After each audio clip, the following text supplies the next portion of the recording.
अकबर ने बीरबल से पूछा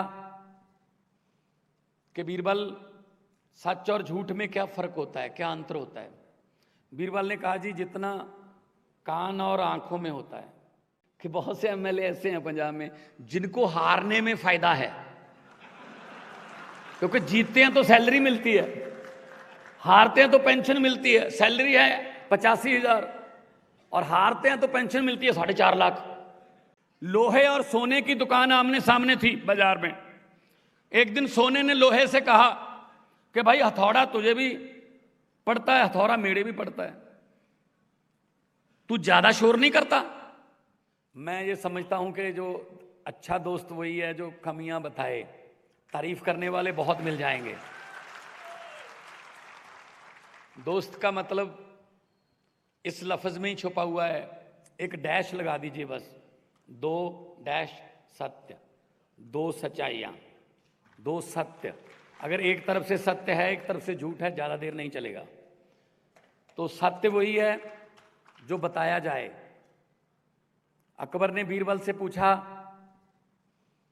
कि बीरबल, सच और झूठ में क्या फर्क होता है, क्या अंतर होता है? बीरबल ने कहा, जी जितना कान और आंखों में होता है। तो अकबर ने कहा, ये क्या, मैं समझा नहीं। तो बीरबल ने कहा, जी जो कानों से सुनते हैं वो झूठ है, जो आंखों से देखते हैं वो सच है। आजकल जगह जगह पे नफरत के बीज बोए जाते हैं तो इंटरनेट बंद करना पड़ता है, क्योंकि र्यूमर फैलते हैं।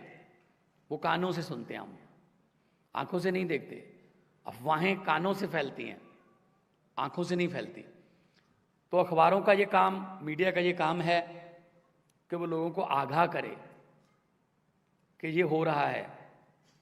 वरना आजकल देखते हैं, एक टीवी चैनल ने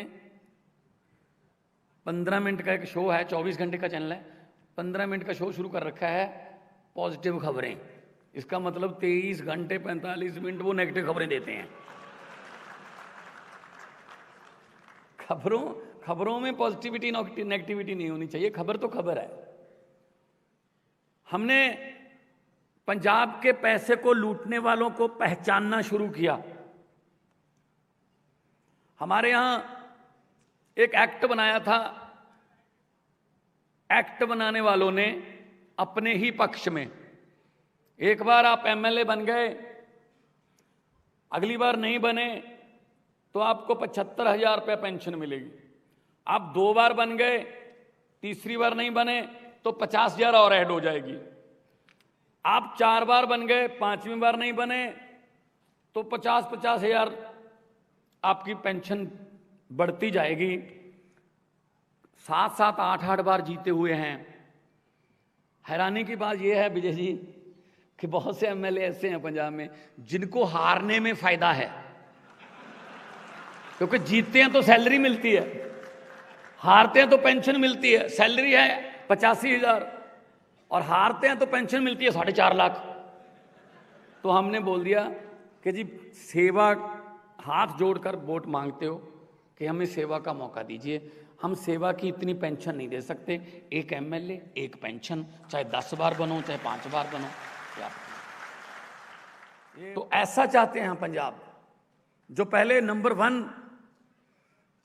स्टेट होती थी पंजाब, आज पता नहीं लास्ट वाले लास्ट 5 में हमारा जो है नंबर आता है।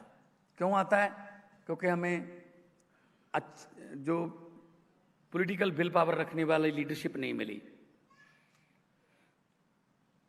डिब्बों का कोई कसूर नहीं होता, वो तो उधर ही जाते हैं जिधर इंजन लेके जाता है। अब इंजन ही हमने 90 साल पुराने लगा रखे थे, अब क्या करें? दिल्ली वालों ने पहले इंजन बदला, latest model engine Arvind Kejriwal लगाए गए, दिल्ली की गाड़ी पटड़ी पे आ गई।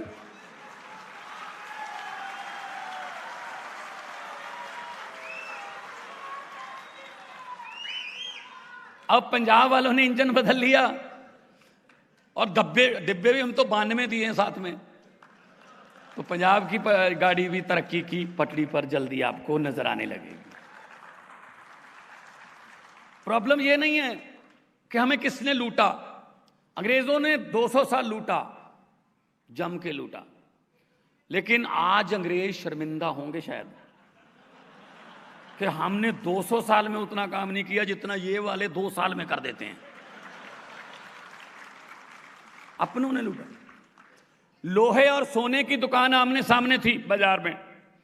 एक दिन सोने ने लोहे से कहा कि भाई हथौड़ा तुझे भी पड़ता है, हथौड़ा मेरे भी पड़ता है, तू ज्यादा शोर नहीं करता, आधे बाजार में तेरी आवाज आती है।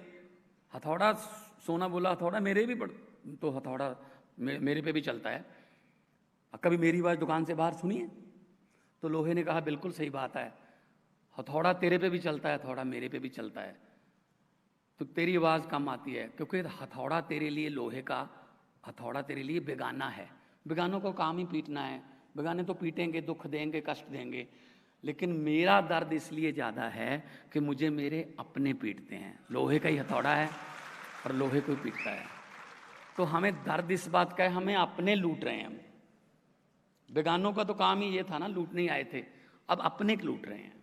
ये दर्द है बहुत बड़ा, देश की जनता का दर्द है। कई बार सुनते हैं टीवी पर कि छोटी छोटी बातों से दंगे होते हैं, एक दूसरे को लड़ाया जाता है। जब ये कानून आया था सीएए वाला, तो मैंने पार्लियामेंट में बोला था, मुझे स्पीकर साहबा ने कहा सिर्फ 1 मिनट मिलेगा। मैंने कहा जी मैं सिर्फ 40 गिनती चाहता हूँ। कहते बोलो फिर। मैंने कहा मैं तो यही कहना चाहता हूँ कि कौम को कबीलों में मत बांटिए, लंबे सफ़र को मीलों में मत बांटिए। एक बहता दरिया है मेरा भारत देश, इसको नदियों और झीलों में मत बांटिए।